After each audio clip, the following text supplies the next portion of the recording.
Hello students, तो ये class 10th के लिए सबसे इम्पोर्टेंट चैप्टर होने वाला है।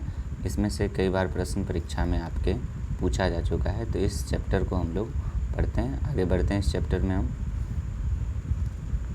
उपनिषदः वैदिक वाङ्मयस्य अन्तिमे भागे दर्शन शास्त्रस्य सिद्धान्तान् प्रकटयन्ति।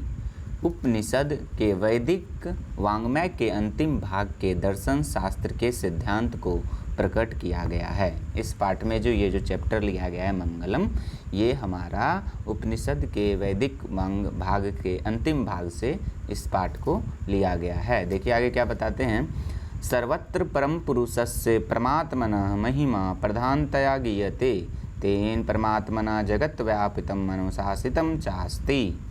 सर्वत्र परम पुरुषस्य मतलब सभी जगह परम पुरुषों का परमात्मा को महिमा प्राधान्यता मान गीयते। सभी जगह क्या होता है, जो परम पुरुष होते हैं उनकी महिमा को हमेशा प्रधान महान बताया गया और उनको महान गाया जाता है। नेक्स्ट है तेन परमात्मना जगत। तेन मतलब होता है वे लोग बताते हैं कि तेन परमात्मना कि परमात्मा के कारण ही जगत सारा जो हमारा संसार है व्याप्तम पूरी तरह से क्या है, अनुशासितम चास्ति अनुशासित है, एक धैर्यपूर्वक तरह से काम कर रहा है। आगे देखिए क्या बता रहे हैं। सौ एव सर्वेषां तपसां परम लक्ष्यम अस्मिन् पाठे परात् तत्परा उपनिषदां पद्यात्मकः पंचमंत्र संकलितः सन्ति। देखिए इस शब्द का अर्थ है, इसका अर्थ है सबों की तपस्या का लक्ष्य उसी को प्राप्त करना है। किसको प्राप्त करना है, तो परमात्मा को प्राप्त करना। देखिए कितने भी जो भी साधु महात्मा हमारे होते हैं उनका एक ही परम लक्ष्य होता है कि वो क्या करें, परमात्मा को प्राप्त करें, ईश्वर को प्राप्त करें।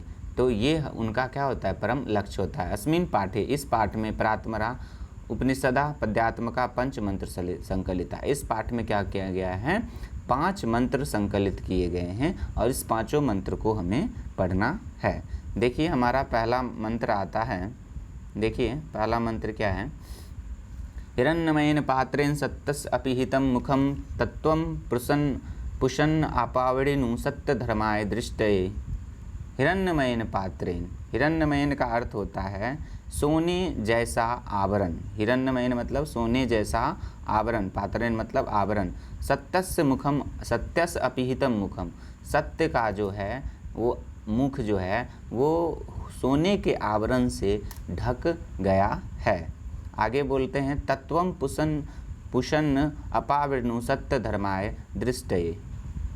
मतलब इस मंत्र में यह बताया गया है कि सत्य पर जो सोने का आवरण चढ़ा हुआ है उसे कृपया कर सत्य धर्म की प्राप्ति के लिए उस सोने के आवरण को हटा दें, ताकि लोगों को सत्य धर्म की प्राप्ति हो सके, लोग सत्य के बारे में जान सके। देखिए हमारा दूसरा अगला श्लोक है इसी का। अनोर अनियान महतो महियान आत्मस्य जंतो निहृतो गुहायाम तम क्रतुः पश्यति वीत शोको धातु प्रसादानां महिमान आत्मनः। अनोरन्यान महितो महियान। अनोरन्यान का मतलब होता है छोटा से छोटा, महतो महियान मतलब बड़ा से भी बड़ा। हमारा जो आत्मा होता है वो सूक्ष्म से भी सूक्ष्म है और हमारा आत्मा महान से भी महान है। प्राणियों की जो ये आत्मा है वो हृदय रूपी गुहा में बंद है। तम्र कतु पश्यतो वीत शोको धातु प्रसादनम। हमारे पृथ्वी पे जितने भी लोग हैं वो लोग अगर धर्म की प्राप्ति करते हैं, तपस्या करते हैं, तो उनका एक मूल अर्थ क्या होता है कि वो भगवान को प्राप्ति करें। और इस में आगे ये बताते हैं कि आत्मा ही एक ऐसा चीज़ है जिसे वश में नहीं किया जा सकता है, लेकिन आपकी जो ज्ञान इंद्रियां हैं उसको अगर आप उसको नियंत्रित कर लेते हैं तो आप भगवान को प्राप्त कर लेंगे। हमारी जो ज्ञान इंद्रियां होती है वही मनुष्य को कर्म के पथ से भटकाता है। आप ही जैसे अगर मान लीजिए पढ़ने के लिए बैठते हैं तो आप क्या हो जाते हैं, डिस्ट्रैक्ट हो जाते हैं। किस कारण से, आपका मन खेलने के लिए कर जाता है। आपका ज्ञान इंद्रियाँ जो होता है, आँख कान नाक जीभ त्वचा, ये जो हमारी ज्ञान इंद्रियाँ होती है ये हमें जो हमारा लक्ष्य है वो काम करने के लिए प्रेरित ना करके हमें दूसरे काम करने को प्रेरित करता है, जिससे मनुष्य अपने लक्ष्य से भटक जाता है। तो हमें कोई भी काम जो करना चाहिए वो लक्ष्य की प्राप्ति हेतु करना चाहिए, उससे भटकना नहीं चाहिए। तो देखिए आप लोग के लिए इसमें ऑब्जेक्टिव भी क्वेश्चन आएगा, तो जो आपके एग्ज़ाम के लिए आता है, तो एग्ज़ाम में तो संस्कृत में तो ऑब्जेक्टिव आता नहीं, उसी को हिंदी रूपांतरण करके पूछता है। तो आप लोग जो हम आपको ऑब्जेक्टिव बताएंगे वो आप लोग कॉपी पे नोट डाउन करते जाएंगे वीडियो को पॉज करके। देखिए पहले श्लोक में आता है कि आपको क्वेश्चन पूछ देगा कि सत्य का मुख किससे ढका हुआ है। पहले श्लोक का अर्थ है, तो सत्य का मुख आपको ऑप्शन दे देगा किससे ढका हुआ है, तो ऑप्शन आपका जो भी होगा उसमें ऑप्शन उसमें आप टिक कर लीजिएगा कि सत्य का जो धर्म है, सत्य जो है वो ही सोने के आवरण से ढका हुआ है। उसके बाद आपका इसमें अगला क्वेश्चन बन सकता है कि सबसे सूक्ष्म क्या है, तो सबसे सूक्ष्म क्या अभी बताए थे, तो उसमें ऑप्शन हो जाएगा आत्मा, आपका जो होगा ऑप्शन वो उसको सही कर लीजिएगा। अगला है आत्मा जो है किस में बंद है, आत्मा जो है वो किस गुहा में बंद है, तो हमारा जो आत्मा है वो हृदय रूपी गुहा में क्या है, बंद है। ठीक है, इसी तरह आप ऑब्जेक्टिव जितना भी इसमें आएगा इंपॉर्टेंट हम आपको बताते जाएं, आप कॉपी में नोट डाउन करते जाइएगा। नेक्स्ट है, देखिए अगला श्लोक है हमारा, सत्यमेव जयते नानृतम सत्येन पंथा विततो देवयान येन क्रम अंतरिषयो हाप्त काम यत्र तत्र सत्यस्य परम निधानम। सत्यमेव जयते नानृतम मतलब सत्य की हमेशा जीत होती है, झूठ की नहीं। झूठ कभी नहीं जीत सकता है, हमेशा जीत किसकी होती है, तो सत्य की हमेशा जीत होती है। सत्येन पंथ तो विततो देवयान, अगर जो व्यक्ति सत्य के पथ पर रहता है उसका देवलोक का रास्ता प्रशस्त हो जाता है, देवलोक का रास्ता खुल जाता है। तो अगर आप लोग सच बोलिएगा तो आपका देवलोक का रास्ता खुल जाएगा, आपको कभी भी किसी प्रकार की समस्या का सामना नहीं करना। एक बात भी बताया गया कि सत्य जो है वो परेशान तो हो सकता है परंतु पराजित नहीं हो सकता है। तो यही बताया कि सत्य की हमेशा जीत होती है, झूठ की नहीं। येन क्रमेण ऋषियो हाप्त कामा यत्र तत्र सत्य से परम निधान, जितने भी हमारे ऋषि लोग हैं वो लोग जो हैं सत्य के राह पर चलकर ही वो क्या करते हैं, परमात्मा को प्राप्त करते हैं और अपने मोक्ष को प्राप्त करते हैं सत्य की राह पर चल करके। देखिए हमारा नेक्स्ट श्लोक है, यथा नद्या संदमाना समुद्रे अस्तम गच्छन्ति नाम रूपे विहाय तथा विद्वान नाम रूपाद विमुक्तः परात् परम पुरुषम मुपैति दिव्यम।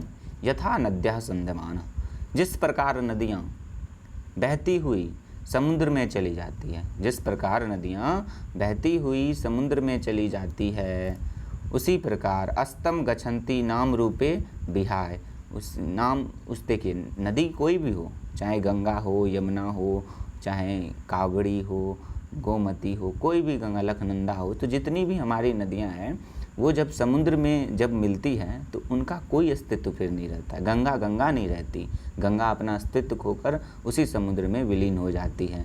उसी प्रकार तथा विद्वान नाम रूपाद विमुक्ता परात् परम पुरुषम मुपैति दिव्यम, उसी प्रकार विद्वान पुरुष भी अपना क्या नाम को ब्रह्म को प्राप्त कर लेता है। तो जिस प्रकार नदियाँ, देखिए नदी जब तक नदी रहती है, क्षेत्र में रहती है, उसका अपना नाम होता है, जैसे ही वो समुद्र में जाती है उसका अपना नाम खत्म हो जाता है और वो समुद्र के रूप में आकार ले लेती है। उसी प्रकार विद्वान भी जब तक पृथ्वी पर है उसका क्या होता है, नाम रहता है, लेकिन जब आप परमात्मा के पास जाइएगा तो वहाँ पर आपका नाम नहीं चलेगा, वहाँ आप एक दिव्य पुरुष में आपकी गिनती हो जाएगी, तो बशर्ते आप काम वैसा करोगे नदी वाला।